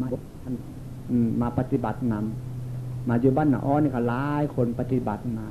ผมแสวงหาการอันพูดที่จิมักธรรมะปฏิบัติธรรมะนี่ผมมาบวชนี่ผมมีจุดประสงค์อยากมาพูดธรรมะอยากมาฟื้นฟูในหลักการปฏิบัติธรรมะอันนี้ถ้าหากผมบ่มีจุดประสงค์อย่างนั้นผมมาบวชนึกว่าทุกคนจะเป็นฝรั่งอังกฤษก็สร้างเป็นเจ๊กเป็นแก้วก็ตามจะบวชก็สร้างบ่บวชก็ตามปฏิบัติธรรมะได้แน่บัดเดียวผมรับรองเสื้อแน่ว่าพระพุทธเจ้าบ่โกหกไผทั้งหมดเป็นผู้หญิงผู้ชายปฏิบัติได้มรรคผลนิพพานเนี่ยเมื่อยังมีชีวิตอยู่นี้ถ้าตายแล้วจึงเอานั้นบ่แม่นผิดไปตัวนี้การปฏิบัติธรรมะนี่ถ้าปฏิบัติติดต่อกันบ่ให้ขาดสายจักเทื่อนี่3 เดือนนี่ผมรับรองได้อย่างเต็มไม่เต็มหน่วย60% จิตใจคนต้องเปลี่ยนลดอย่างซาอย่างไหวนี่ครับถ้าอย่างซาที่สุดนี่แหละตำราเขาบอกว่า7 ปีว่าซั่นแต่ผมยามจะขยับเข้าอีกตื่มถ้าอย่างซาที่สุดเนี่ยปฏิบัติติดต่อกันไม่ให้ขาดสายจากเทือนเนี่ยผมว่าคงจะไม่เกิน3 ปีจะได้ประสบเอาความสุขอย่างแท้จริงในหลักพุทธศาสนาแม้จะมีเงิน100เงินพันเงินหมื่นเงินแสนเอาไปซื้อเอาความสุขอันนี้ก็บ่ได้ครับ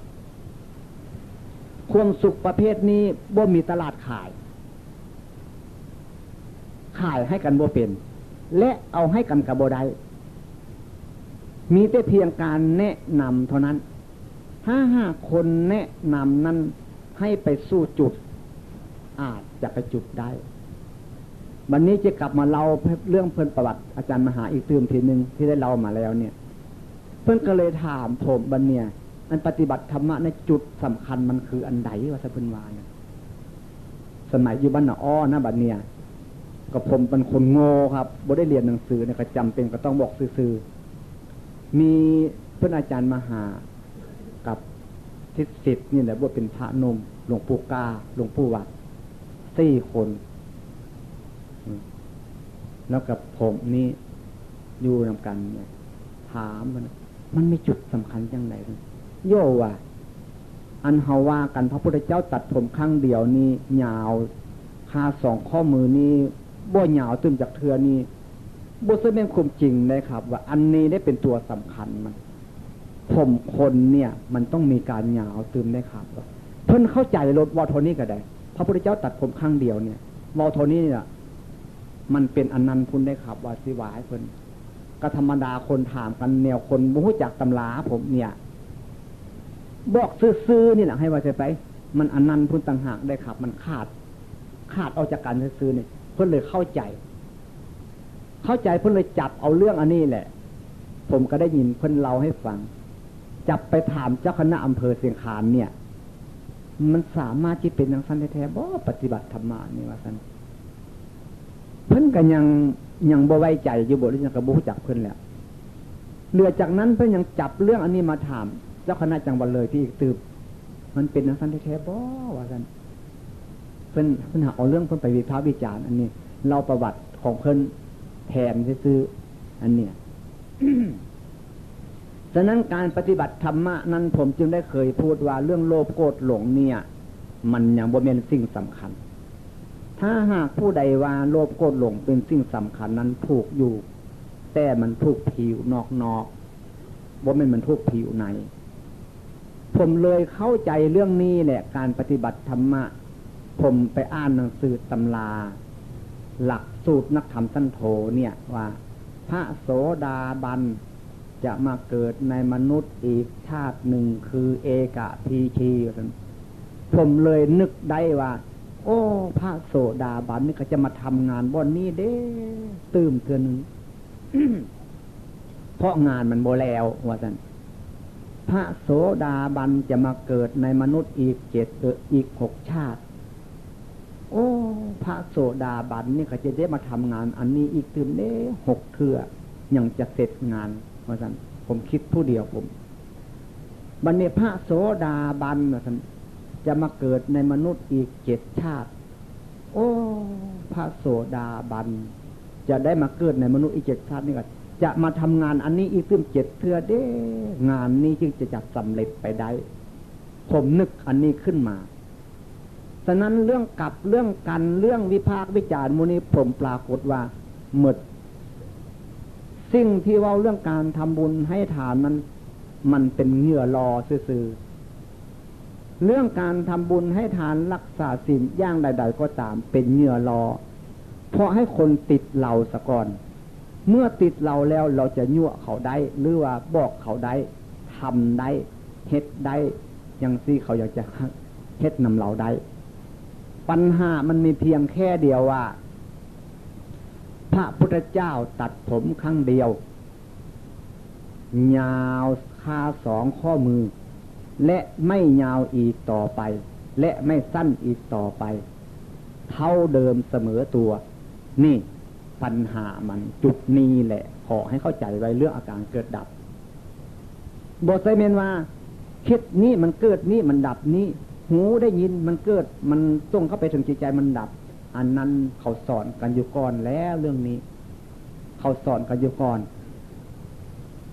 บ่ไม่จุดพระพุทธเจ้า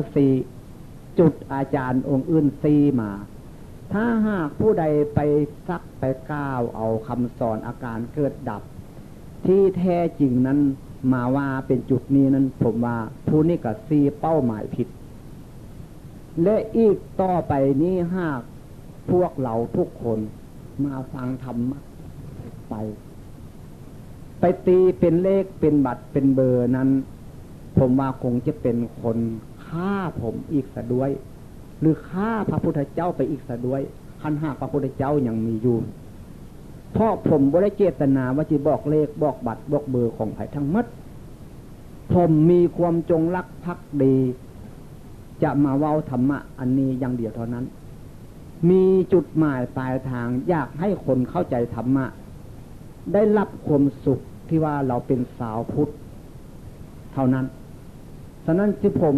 เคยได้เตือนเพื่อนมา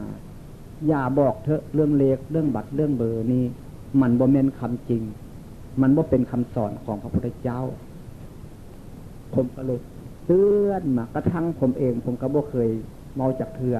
เรื่องเลขเรื่องบัตรเรื่องเบอร์นี่แต่เว้าเลี้ยนไปซื่อๆคนมาโดยมากผมมาอยู่ขอนแก่นเนี่ยมาจับเอาคันผมเว้าอันนั้นอันนี้ไปจับเอาไปตีเป็นเลขเป็นบัตรเป็นเบอร์ไปหลายคนมากระทึกผู้นึงไปซะแล้วหลายคนคิดคันทึกเพื่อหาว่าผมบอกเลขเพื่อว่าพี่ตายจึงหัวโคนนี่จังว่าความจริงผมบ่ได้เจตนาตั้งแต่จักเถื่อตั้งแต่เกิดมาผมบ่ได้คิดเจตนา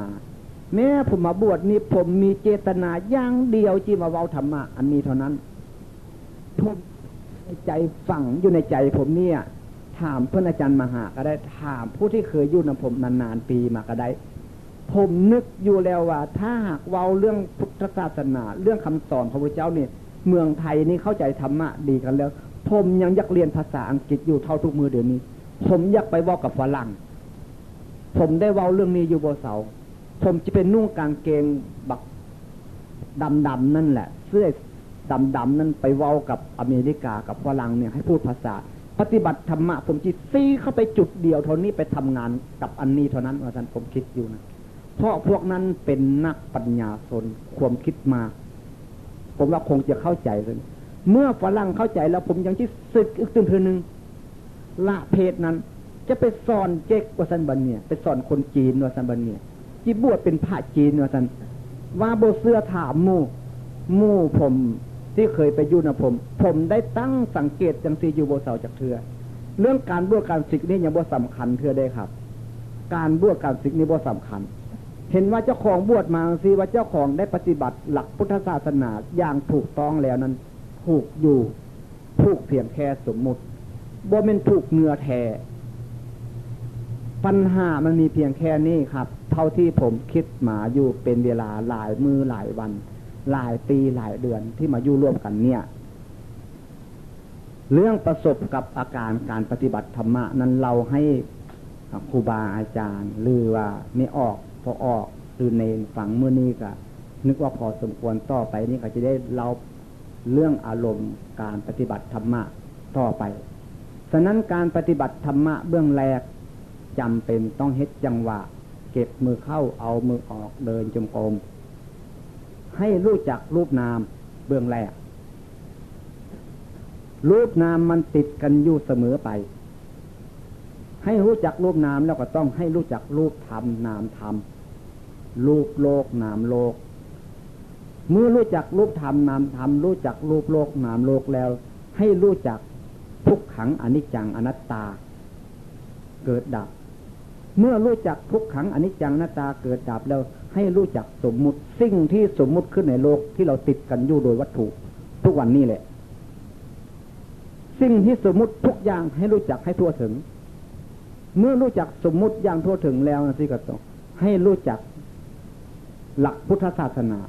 กับศาสนาศาสนาคือหยังพุทธศาสนาคือหยังและให้รู้จักบาปบุญเรานี่แหละเมื่อรู้จักจุดนี้แล้วเราต้องแนะกันให้เบิ่งคิดซีเข้าไปหาคิดเลยบัดเดียวมันคิดท้ายกะสร้างคิดดีกะตามมันคิดเรื่อยๆมันกำลังคิดเมื่อรู้รูปนามไม่นี่กำลังคิดความคิดอันนี้ฟุ้งขึ้นเลยหูนั้นหูนี้คิดบ่หยุดบ่ถอยแม้มีความหูสามารถจะถกเถียงคนนั้นคนนี้ได้นี่เป็นความรู้ของวิปัสสนูเป็นปัญญาของวิปัสสนูเกิดขึ้นกับจิตใจของเราบ่แม่นตัวจริงในแท้นั้นเพียงแต่ว่าปัญญาของวิปัสสนาน่ะรู้รูปนามทุกขังอนิจจังอนัตตาพริบตาหายใจคิดนึกเหล่านี้เป็นรูปเป็นนามเป็นทุกขังเป็นอนิจจังเป็นอนัตตาเป็นเกิดเป็นดับรูปธรรมนามธรรมรูปโลกนามโลกรูปสมมุตินะสิฉะนั้นทุกคนจึงเป็นธรรมะเมื่อด่ากันก็ด่าธรรมะเมื่อด่ากันก็ต้องด่าพระพุทธเจ้าเมื่อด่ากันก็ต้องด่าพระสงฆ์ฉะนั้นผมจึงว่าบ่อยากด่าไผทั้งเมื่อทุกมือเดี๋ยวนี้คันผมด่าผมก็ด่าพระพุทธเจ้าโลดทุกคนนี่สามารถมีพืชหรือมีเสื้ออยู่ ถ้าหากทำจริงๆแล้วสามารถที่จะประสบเอาแท้ๆความสุขที่พระพุทธเจ้าสอนไว้นั้นเรียกว่าสัจจะสัจจะของพวกเรานี่ว่ากับสัจจะของพระพุทธเจ้านั้นต่างกันสัจจะของพวกเรานี่คันที่ไปบ้านฟันโป่งมื้อเนี่ยคันว่าไปย่านเสียสัตว์จำเป็นต้องไปอันนี้สัจจะของสมมุติสัจจะของพวกเราคันว่าไปที่เสียศีลว่าซั่นสัจจะของไทยเฮาต้องเป็นซั่นๆมื้อนี้จิไปบ้านหัวทุ่งคันบ่ได้ไปบ้านหัวทุ่งนี่จิเสียสัตว์จิเสียศีลว่าซั่นเนี่ยสัจจะของพวกเราต้องเป็นอย่างนั้นความจริงสัจจะพระพุทธเจ้าบ่ได้เป็นอย่างนั้นพระพุทธเจ้าเนี่ยเมื่อเราไม่บรรลุถึงมรรคผลนิพพานเมื่อใดเราจะไม่ท้อถอยต่อการกระทำหรือต่อการปฏิบัติของเราถึงจะตายก็ตามสร้างมันพระพุทธเจ้ามีสัจจะจังซี่ฉะนั้นสัจจะของพวกเฮานี่กับสัจจะของพระพุทธเจ้ามันจึงต่างกัน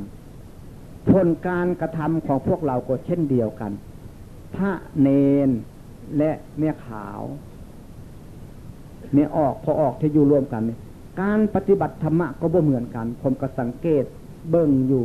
บางคนก็เอาแด้บางคนก็พอไปพอมาบางคนก็รู้สึกว่าเหนื่อยหลายเพราะว่าเฮ็ดหลายเพราะบ่ได้เมื่อยเป็นโรคอันนั้นเป็นโรคอันนี้เพราะว่าเป็นอย่างนั้นต่อไปนี้นะเมื่อเอาจิตดูจิตเข้าไปนี่เราไปประสบออกกับปรมัตถ์บัดเนี่ยจิตใจเราจะสบายขึ้นมาถ้าหากเรามีอารมณ์อยู่นั้นให้จับอารมณ์นั้นไว้โลดคันเมื่อไปทิ่มอารมณ์นั้นติดวิปลาสปฏิซึมอันนี้บทหนึ่งวิปลาสมีอยู่2บทบ่อนจิตใจที่เปลี่ยนจากความเป็นปุถุชนเข้าไปสู่เขตแดนให้จิตใจเปลี่ยนเนี่ยนี่ก็มีวิปลาสผมเข้าใจอย่างนี้ต่อไปเมื่ออาการเกิดดับของเราจะได้ไปประสบเอาที่ว่าผมว่าเมื่อตะกี้นี้ว่าพระพุทธเจ้าตัดผมครั้งเดียวไม่ยาวอีกนี่ก็ต้องมีวิปลาสอยู่2อย่างแต่อย่างหนักนั่นแท้ตัวสุดท้ายอย่างตัวเข้าไปเบื้องแรกเนี่ยบนหนักปานใดเรื่องวิปัสสนูนั้นเมื่อรูปนามนี่เป็นอารมณ์ของวิปัสสนูฉะนั้นผมได้ฟังธรรมะครูบาอาจารย์ทุกองค์เคยได้ไปสู้สำนักหลายสำนักไปศึกษาตามอาจารย์ต่างๆเมื่อผมเข้าใจธรรมะอันนี้แล้วนะแต่ผมบวชมาแล้วนี่ได้บัดนี้ฟังดูเพราะหูทุกองค์แมนทุกองค์บ่ผิดจากองค์แล้วแต่นิสัยใครจะสอนไปใครมีความรู้อย่างใดต้องสอนไปอย่างนั้นใครถนัดไปอย่างใดต้องสอนไปอย่างนั้นแต่ผมนั้นวิธีพุทโธผมก็ได้ทำมาวิธีอรหังผมก็ทำมาวิธีพองยุบผมก็ทำมาบัดมาทำวิธีตีงนิ่งนี่แหละผมก็เลยมาตัดความเว้าของอาจารย์ออกเฮ็ดซื่อๆเพียงเอาความรู้สึกเมื่อรู้อันนี้แล้วมันรัดกุมมัดว่าซั่นผมเข้าใจอย่างนี้จึงผมบ่ได้นำเรื่องวิธีพุทโธมาสอนและบ่ได้นำเรื่องอรหังมาสอนและบ่ได้นำเรื่องของยุบมาสอนผมอยากแนะนำแต่อย่างเดียวเท่านี้เพราะว่ามันรัดกุมที่เดียวมันสั้นที่สุดอย่างกระทันรัดว่าซั่นทุกคนต้องประสบเอาได้จริงๆว่าซั่นจะเปรียบบัดเนี่ยเหมือนดั้งดำดินไปเนี่ยโผล่ขึ้นกรุงเทพรถบัสเดียวนี่ผมคิดอย่างนั้นหรือจะเปรียบเอียงอย่างนึงกับเราขึ้นเครื่องบินที่สนามบินเนี่ยไปลงปุ๊บสนามบินที่กรุงเทพดอนเมืองขึ้นบัสเดียวว่าซั่นมันเร็วไปอย่างนี้ฉะนั้นจึงผมอยากเว้าแต่เรื่องนี้ถ้าให้ผมเว้าเรื่องนี้เนี่ยบ่เมื่อยถ้าเว้าเรื่องอื่นเนี่ยผมเหนื่อยถ้าเว้าเรื่องนี้เนี่ยให้ผมเว้าเท่าใดก็ได้เพราะผมชอบผมมักจะมีเงินมีทองนั่นก็ดีอยู่บ่ได้ขัดขานแต่ความสุขประเภทเรื่องเงินเรื่องทองนั้นมันเป็นอีกเรื่องนึงแต่ความสุขเรื่องนี้น่ะมันเป็นอีกเรื่องนึงถ้าจะคิดน้ำหนักมีเงินล้านบาทมาซื้อเอาความสุขประเภทนี้ขายซะ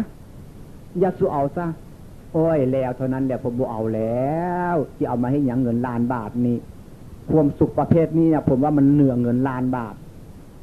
ชีวิตของผมนี่ผมว่าผมได้ประสบความสุขอันนี้ผมจึงว่าบ่เสื้อไผทั้งหมดแต่ผมรับฟังครูบาอาจารย์สอนอย่างใดผมรับฟังหมดทุกองค์ แม้จะเป็นเด็กๆน้อยๆมาสอนผมก็รับฟังแต่ความจริงนั้นกลละเม็ดเว้านั้นผิดหรือถูกผมฟังซื่อๆผมรับฟังซื่อๆแต่ผมบ่ค้านผิดถูกเป็นเรื่องของคนเว้าถ้าหากเราโง่นั้นเราก็บ่ต้องศึกษาตามปกติความโง่นี่ต้องมาก่อนหมดทุกคนความฉลาดมันจึงมาตามหลังเมื่อหากความโง่บ่เกิดขึ้นแต่แล้วความฉลาดบ่มีผมนึกได้อย่างซีเพราะว่าสมัยผมเป็นเนรครูบาอาจารย์สอนให้เฮ็ดไปเมื่อทุกอย่างถ้าหากผมฉลาดแล้วผมบ่ไปงมเฮ็ดอย่างนั้นผมเฮ็ดตั้งแต่สมัยผมเป็นเนรเฮ็ดแบบมีรถโอ้ยผมนึกเลยสิบ่ได้ศึกเท่าปานนี้ผมจะได้เป็นพระเถระผู้ใหญ่ซ้ำละแม้บางทีอาจจะได้เป็นเจ้าคณะตำบลเขาก็เป็นไหนบางทีผมจะได้เรียนนักทำตีทำโททำเอกสอบปรริญญาได้คืออย่างมุเพิ่นอาจารย์มหานี่ก็จะได้ครับเมนบอกคันถ้าผมบวชตั้งแต่พุนบุสิกเท่าปานนี้นี่แหละความโง่ของคนมันต้องมาก่อนทุกคนไปความฉลาดจึงมาตามหลังความผิดมาก่อนว่าท่านสักดิ์เป็นได้ความถูกต้องจึงมาตามหลังเมื่อคนรู้จักความผิดอยู่แล้วความถูกต้องไม่มีเมื่อรู้จักทั้งความผิดและความถูกต้อง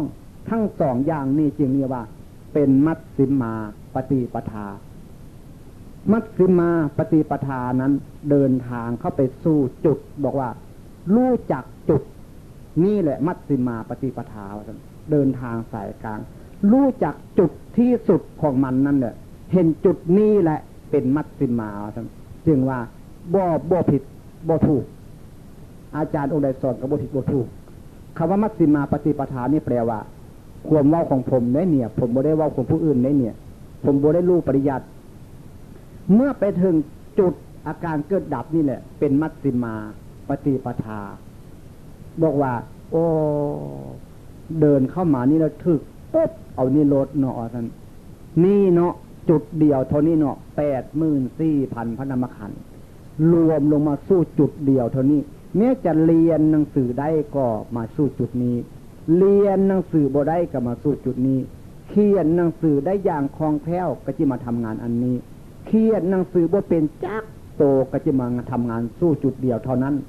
ว่าซั่นนี่ปัญหาของมันฉะนั้นนักปฏิบัติทุกคนจงพยายามให้รู้รูปนามแล้วก็ต้องมองจิตใจมันคิดนึกอย่างไรก็อย่าเอาไปให้อารมณ์ต้องปล่อยไปและเอาสติดูจิตอยู่เสมอไปจนกว่าที่จะเข้าใจปรมัตถ์ได้เมื่อเราเข้าใจปรมัตถ์แล้วจิตใจของเราจะเปลี่ยนเองดอกบ่ได้บอกไผดอกเมื่อมันจิตใจเปลี่ยนแล้วผมจะไปถามผมเคยถามท่านอาจารย์หลายท่านและตลอดถึงสมณเณรและโยมผู้ที่ปฏิบัติธรรมะด้วยกันเมื่อจิตใจเปลี่ยนเข้าไปถึงปรมัตถ์ขั้นแรกผมได้ถามว่าเป็นอย่างไรเข้าใจปรมัตถ์บอกเข้าใจจิตใจเปลี่ยนแปลงไปบ่เปลี่ยนแปลงน้ำหนักของตัวเจ้ามี10 กิโลนี่จะเอาทิ่มจากกิโลบางคนก็บอกทิ่มไปแล้ว5 กิโลบางคนก็ทิ่มไป4 กิโลผมถามเป็นวิธีการอันนี้ครับเป็นพระได้บ่เป็นได้เป็นเทวดาได้บ่เป็นได้ถูกบ่ผลการปฏิบัติถูกคำว่าถูกนี่รับรองได้อย่างไรบ่ถูกเพราะผมบ่เคยเป็นอย่างซี่จักเทื่อจิตใจผมเป็นแต่รูปร่างห่างขีดนี้บ่เป็นได้เนี่ยจึงว่าการเป็นพระนั้นนุ่งเหลืองห่มเหลืองเนี่ยเป็นพระสมมุติแต่อย่าถูกทิ้งเอาไว้คันถ้าเราทิ้งอันนี้ไปแล้วเหมือนกับเราทิ้งข้าวเปลือกปีต่อไปนี้บ่มีจะข้าวเปลือกจะไปให้ข้าวปลูกคันที่ไปคอยกินข้าวสุกบาทเดียวนั้นบ่มีข้าวเปลือกแล้วปีหน้านี่เฮ็ดนาบ่ได้แล้วถูกฟ้าแรงก็ตามฝนตกหลายๆก็ตามบ่มีข้าวเปลือกแล้วกันบ่มีข้าวสุกกินจ้อยซ้ำกินข้าวสุกหมดแล้วก็บ่มีข้าวเปลือกแล้วกินข้าวเปลือกเรามนุษย์ตายซ้ำบัดเนี่ยแน่ปัญหาอันนี้ให้ฝากไว้เมื่อทุกคนที่มาเล่าธรรมะให้ฟังมื้อนี้นั้นเล่าประวัติที่การปฏิบัติธรรมะมาแดแล้วก็เว้าเรื่องวิปัสสนูวิปลาสให้ฟังทุกคนจงพยายามตั้งหน้าตั้งตาเป็นเวลาของเราที่ได้ปฏิบัติธรรมะอีกตื่นนั้นเพียง4 วันเท่านั้นแหละวันที่5นั้นพวกเราก็จะได้เลิกลากันไป ถ้าหากผู้ใดยังมีศรัทธาอยู่เสื่อมันนั้นปฏิบัตินำกันไปก็บ่เป็นอย่างหรือสิพากันปฏิบัติอยู่ดีเมื่อทุกคนบ่เลิกละเฮาปฏิบัติเมื่อตายแล้วจึงกัสาธุอนุโมทนาด้วยเอาแหละเท่าที่ได้เล่ากันมาวันนี้ก็นึกว่าพอสมควรจะเหน็ดเหนื่อยไปผู้นั่งกันนะขอพูดอีกอย่างจักน้อยหนึ่งครับรบกวนเวลามาหลายพอสมควรแล้วก็พวกเขามันโศกดีหน่อยหนึ่ง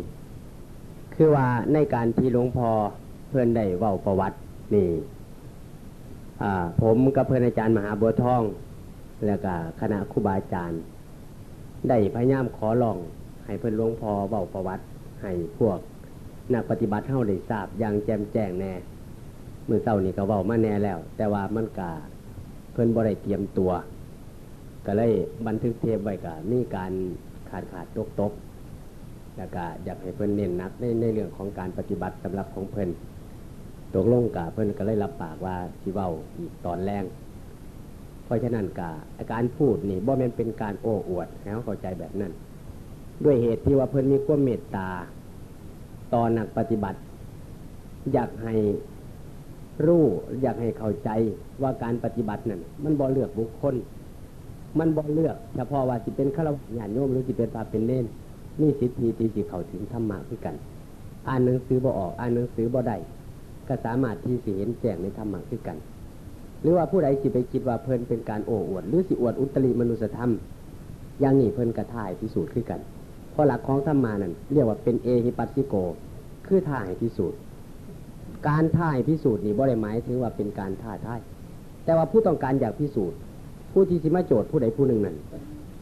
ต้องเป็นผู้ที่เห็นแจ้งด้วยนะถ้าไม่ฉะนั้นกับเขามาปฏิบัติโดยตนเองตามคำแนะนำของเพิ่นอย่างหน่อยๆ3 เดือนเพิ่นว่ารับรองผลโดยเฉพาะตัวของผู้ปฏิบัตินั่นเองสิเห็นเองเข้าใจเองและหูเองอันนี้ก็ขอสนับสนุนความพูดของหลวงพ่อซึ่งแต่ก่อนเพิ่นเคยพูดกับผมหรือญาติโยมทั้งหลายกับที่บ่ทราบโดยเฉพาะนั่นเพิ่นเคยพูดเป็นส่วนตัวเคยคุยกันฟังบ่อยที่สุดหลังจากที่ตอนที่ได้ในพรรษาผมได้ทรงพาเน้นมาปฏิบัติอยู่นี่3 สุดด้วยกันตอนสุดท้ายแม่นผมมาเองแล้วก็มาปฏิบัติอยู่น้ำเพลินแต่ก่อนกับบ่หูนาหูโม้ยยังดอกพ่องูป่างูเศร้าปีกายนี่ก็มาบอกธรรมะเด้งหนาเด้งหลังอยู่กับหม่องนี่ล่ะเป็นเวลาอยู่7-8 มื้อแล้วก็ไปเป็นจังซั่นจักว่าเอายังดอกไปสอนข้าเจ้าก็ได้หากเอาไปอยู่เพราะวันนั้นวันต่อไปชักลากแนวคนตาบอดสอดลูกเป็นคนอวดดีมันก็เลยไปกันเรื่อยๆก็เลยบ่ทันเห็นดาวเห็นเดือนกามานี่คือกันนั่นละว่าให้มูฟังจังสันจังสี่เรื่องสวรรค์นิพพานอีหยังก็คือกันกับคนอยู่บนดินแล้วก็ไปอธิบายดวงดาวในท้องฟ้าจักว่ามันสิมีรูปพันสันฐานเป็นแบบใดแต่อธิบายให้กันฟังตัวเองก็ยังบ่ทันขึ้นไปเหยียบดาวจักเทื่อแต่ว่าหักอยากเว้าพอวิสัยของคนมักเว้ามันเป็นจังซั่นอันนี้ก็ขอให้เข้าใจเมื่อหลังจากได้มาทำความเข้าใจปฏิบัติธรรมะนำหลวงพ่อเป็นเวลา6 มื้อในพรรษาพอว่าสัตตหะมาทรงพระมาทรงเน้นมาในพรรษามา3 สุดมาสุดละ4 สุดละ5ภายในวัดมีอุดมการณ์อยู่ว่าพาเน้นในวัดธรรมเสนาพัฒนารามทุกลูกต้องผ่านการปฏิบัติจากสำนักวิปัสสนาโมกขาวนาราม์ทุกลูกถ้าบ่ฉะนั้นบ่รับเข้าสำนักอันนี้มีอุดมการณ์ไว้แบบนั้นถือว่าเป็นอันเดียวกันก็สิเป็นอันเดียวกันนี่ก็เนื่องจากว่าควบติดต่อกันโดยเฉพาะเพื่อนร่วมงานกันซึ่งเพิ่นมหาบัวทองเคยอยู่นำกันทำงานนำกันสมัยอยู่จังหวัดเลยแล้วก็ติดต่อให้การสนับสนุนกันอยู่เรื่อยกับผมเองก็บ่ได้ทราบว่าเพิ่นเป็นธรรมะเพราะว่าอยู่นำกันมาเพราะวันนั้นล่ะหมดปีหมดศาสตร์บ่ฮู้เรื่องหยังอยู่จังหวัดเลย1 ปี24 เดือน1 ปีกับอีก24 วันก็เพิ่นย้ายไปอยู่กรุงเทพผมเองก็ย้ายไปทำงานอยู่สระบุรีอีก8 เดือนออกจากสระบุรีก็ย้ายมาหนองคายได้อีก2 เดือนก็มี13 วันจากหนองคายก็ย้ายมาอยู่อุดรได้7 เดือนคายอยู่เดี๋ยวนี้จักว่าสิย้ายต่อไปไสอีกคือกันเพราะว่าตั้งแต่ตอนบวชมานี่อยู่บ่อนใดบ่เกิน1 พรรษาแต่ก็คิดว่าสิพยายามอยู่จังหวัดอุดรนี่ให้มันได้พอ2 พรรษาซะก่อนคันถ้าหากว่าบ่ทันพอ2 พรรษาแล้วก็บ่ทันอยากย้ายพอชีวิตมันสอบย้ายอยู่เรื่อยๆแต่ว่าความตั้งใจนั้นถ้าหากว่าได้เป็นสำนักปฏิบัติแล้วคือสิย้ายยากเพราะว่าเดี๋ยวนี้กำลังหักนักปฏิบัติหลายเห็นแม่ออกแม่ตนญาติโยมสนใจการปฏิบัติเห็นพระเนรสนใจการปฏิบัติก็รู้สึกดีอกดีใจนำเป็นบุญเป็นกุศลนำส่วนเลือกปริยัตินั่นเฮี้ยนมากกับจนหัวผุคื คือว่าเฮี้ยนแล้วก็เลยให้เจ้าของโง่อยู่เลยไปที่ขอร้องให้หลวงพ่อเพิ่นเว้าขึ้นมานี่ก็เพื่อเป็นการกระตุ้นศรัทธาของนักปฏิบัติผู้มีศรัทธาอยู่แล้วให้เพิ่มฉันทาวิริยะอุตสาหะของเฮานี่ให้ยิ่งขึ้นไปวันเวลาหมุนเวียนเปลี่ยนไปตามลำดับเฮาบ่สามารถที่สิเรียกร้องเอาขึ้นมาได้ถ้าหากว่าหลวงพ่อตายไปก็ดีหรือว่าคณะครูบาอาจารย์ผู้ให้การอบรมหมู่เนี่ยตายไปก็ดีหรือว่านักปฏิบัติที่มาสู่นี่สู่โรคภัยไข้เจ็บหรือว่าขันธมารมันรังควานบ่สามารถที่สิต่อสู้ไปได้หอบหิวสังขารปฏิบัติจนถึงฝั่งถึงฟ้าได้ก็ขอให้เป็นอุปนิสัยอย่าประมาทอย่าอาศัยความเกียจข้านอย่าอาศัยความเป็นคนวายากสอนยากอย่าเป็นคนดื้อด้านและอย่าเป็นคนดื้อดึงเฮาต้องทำตนเป็นบุคคลที่ต้องเอาชนะกับสิ่งที่เฮาต้องการให้ได้โดยเฉพาะอย่างยิ่งนี่การปฏิบัตินี่ขอสี่แจงอย่างหนึ่งคือว่าเฮามักมีอันตรายคนปฏิบัติธรรมมานี่มีอันตรายแท้ๆบ่ได้หมายถึงว่าอันตรายนี่สิเกิดมีเฉพาะคนที่อยู่นอกศีลนอกธรรมเท่านั้นเด้คนอยู่ในศีลในธรรมนี่ก็มีอันตรายคือกันโดยเฉพาะอันตรายข้อแรกที่สุดคือกิเลสอันตรายะหมายถึงกิเลสเป็นอันตรายกิเลสเป็นอันตรายนี่นับตั้งแต่ความง่วงเหงาหาวนอนความหิวความอยากความอวดดีความเป็นคนมักเว้ามักคุยมักสนทนามักเป็นคนโอ้อวดต่างๆเนี่ยหรือว่าเป็นคนฉุนเฉียวอารมณ์โกรธง่ายบ่รู้จักการปล่อยว่างอีหยังต่างๆนี่ถือว่าเป็นกิเลสอันตรายะกิเลสเป็นอันตรายบางที่ก็มากพอมาปฏิบัติแล้วก็เกิดลังเลสงสัยในตัวครูบาอาจารย์บอกจริงบ่เนาะจังสันจังสี่